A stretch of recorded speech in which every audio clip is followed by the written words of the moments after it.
Magpie Makes, and today I'm going to show you some of the basic stitches that we use in our sewing tutorials.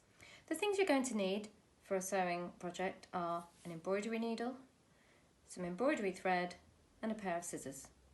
First thing to do is take our embroidery needle, be a bit careful because they are pretty sharp, and we take our piece of thread and we're going to squeeze the end really tightly so that it fits through the eye of the needle.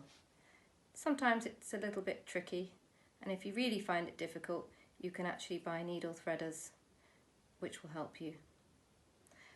Pull the thread through and let it hang about halfway down, and then the last thing you need to do is make a knot at the end. And an easy way of doing this is make a little loop and just poke the end of the thread through the middle of that loop and just do a very basic knot as near to the end as you can.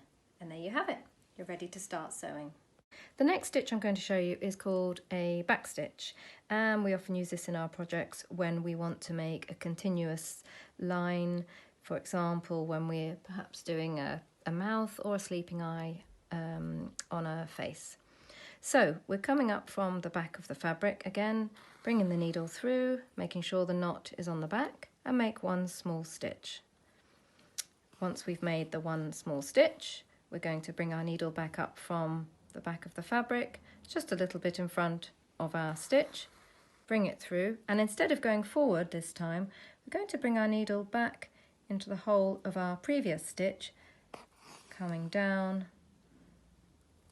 and then we're going to bring our needle up just in front of that stitch and come back through the hole of the previous stitch, bring your needle down, and there you have it, a back stitch.